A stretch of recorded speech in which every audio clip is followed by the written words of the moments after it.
ladies and gentlemen. It is good to see you once again. For the record, I remain Felix Keaton, and I appear alongside my learned seniors. You all know Senior Omari, Senior Kidibambeta, and all other attorneys at law. We have had a fruitful session today before the court of law. Reasons being, you've seen what has been going rounds, but now it was our day today, to put on record all these issues surrounding the death of Albert Ojwang, and also to demonstrate that our client is not criminally culpable in any way. We've done our part. We've interrogated and confronted the evidence that were tendered by the Independent Policing Oversight Authority. The court has had a chance of hearing us and also hearing the side of the prosecution. And as we all know, ruling will be rendered on Wednesday, and we await the court's finding or determination on that. Of course, this was also a good day because from the legal perspective, many issues have arose. You've all seen the gray areas in law which needs to be illuminated by the court. And we hope also that ruling also, apart from settling the issues in controversy, will also be able to illuminate certain aspects of law for the benefit and also for our betterment of in our jurisprudence. So from my side, I beg to rest. I will invite in my seniors. OCS Talam has been brought to court today. I'm reliably also informed, or we as a team, that he has been interdicted and has been asked to be reporting every week at Eldoret Police Station. Even with that in mind, the state, through IPOA, has decided that they want to bring him to court and hold him for investigation. This is a man who they are saying probably would want to abscond, probably would want to interfere with witnesses. They are forgetting one thing, that all along he has been outside. If he wanted to interfere, he would have done that from before. He did not do that. If he wanted to abscond, he had a free ticket, he would have gone. He did not do that. Why? Being a straightforward person, and a person of integrity, and a person of his standing, and a person who has a family, who sympathizes with this situation, he'd want to clear his name. He wouldn't want to go out in disgrace. And I said this before. All they needed to do is ask him, come, let us record your statement, come, let us do this. And when you charge him, then you interdict him. But because of the hula baloo that is going on, because of the interest out there, what does IPOA and the other officers want to do? They came into a public relations exercise. To do what? To clean their names, to look for somebody who can be blamed, to look for somebody who was never there, who was far off from the scene, who was never anywhere near at that particular place.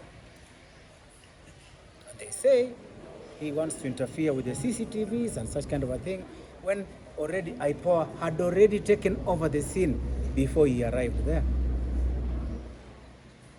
A public relations exercise. And I said it before. Who is going to be the fall guy? When I saw how it was going, I said the OCS would be the fall guy. Isn't it coming to pass?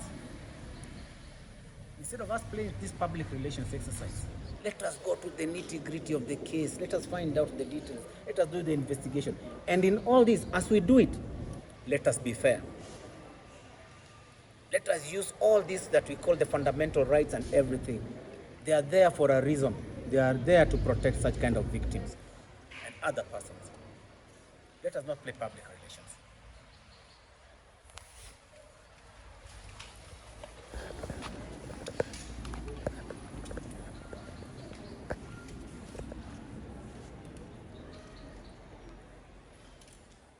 The country is in a mourning mood for the loss of one Ojwang.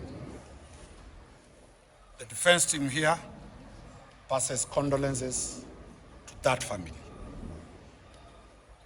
The defense here is just discharging its mandate under the cab rank rule that we have got to defend everybody who comes to us.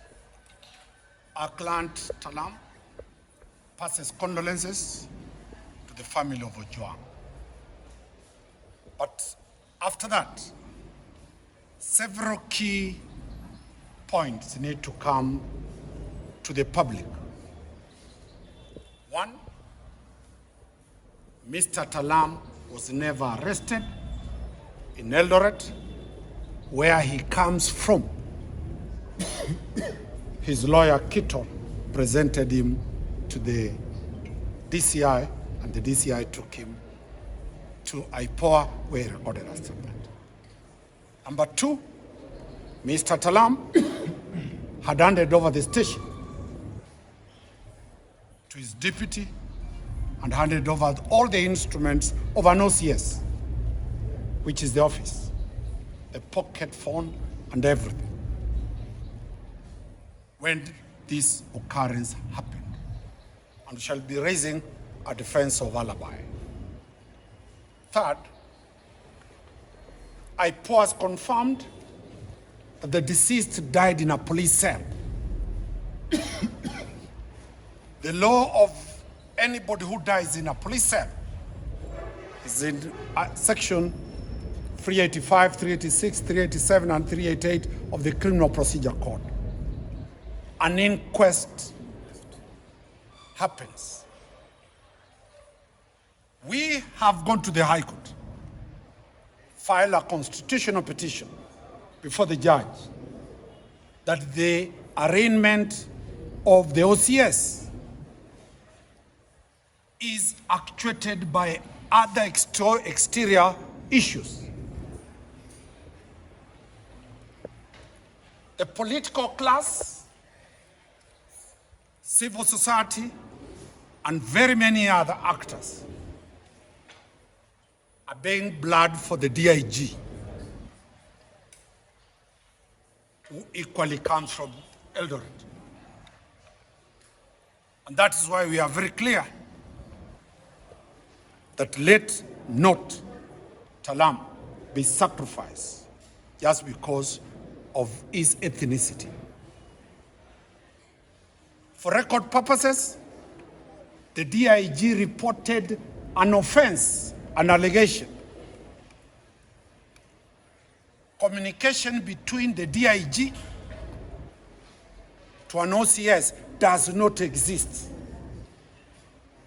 The chain of command of the DIG is to give directions. If at all, he'll give directions to the operations director. That information will be relayed to the regional commanders. The regional commanders will relay the information to the county commanders. The county commanders will relay information to the OSPD. Then from the OSPD to the OCS. Let us not move in the manner we are moving, because this bringing Mr. Talam here is mob lynching. IPOA is reacting to what the public, and that public is not representative enough. Due process must be followed. An inquest must be put in place so that the country knows what is there. The police cell called Central, the media will not be allowed to be there. From entry, you get a report office where the sentry, who has the key, is. There were two. From there, where they were, to the entry, the gate going to the cells is more than 15 meters. Then that is the only door that one can access the cells. Then after you get inside, you get a holding area where when advocates go, they take instructions from their clients and such things. Then there's a corridor, and in that corridor, on the left-hand side, there are 3 cells. The first cell belongs to women. it is lockable. The second cell belongs to the children. It is lockable. The third cell, the last cell on the other side, it belongs to men. It is not lockable. It is a cubicle. On the right-hand side, there are also 3 other male cells. They are not lockable. If one is in cube 1, he has access to cube 2, he has access to cube 3, he has access to the opposite cell. And that IPOA is not telling the country. It is not true that the deceased was in a cell to himself that was locked. Then the last part is the ablution. The distance from the last cell to the officers at the report office is more than 100 meters. Inside the cell, there were inmates. The police called them prisoners. And anybody who has gone to Central Police Station will agree that there's a lot of noise. Those who are drunk and disorderly are arrested. People are making a lot of noise. It is a mess of a market. Expecting the OCS to know what has happened. It is not the first time a prisoner has died in police cell. Yesterday, one died at Omari. It is common. All the inmates are criminals, suspects of serious offenses. No policeman is allowed to be with them in the cells. And that is why we are telling IPOA that this matter can only be resolved by an inquest where the magistrate lives here.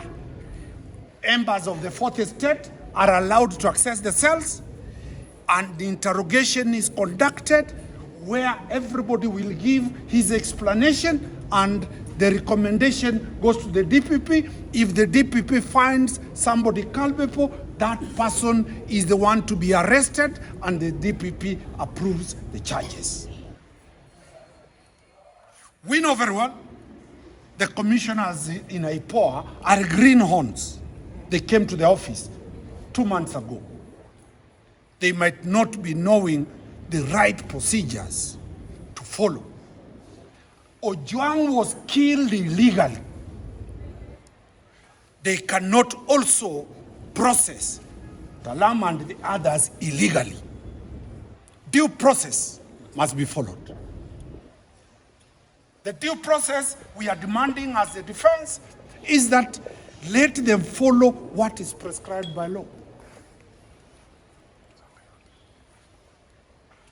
Those being the circumstances, the defense is determined to push this agenda and to defend whoever is being dragged to this court.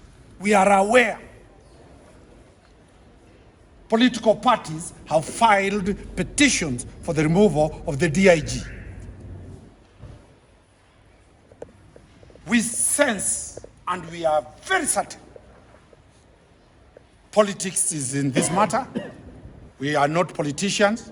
Until I become the senator, for now I'm not a politician, but as a defense team, we will demand the proper interpretation of the law and justice to be done to Ojwang. IPOA has confirmed 3 civilians have been arrested.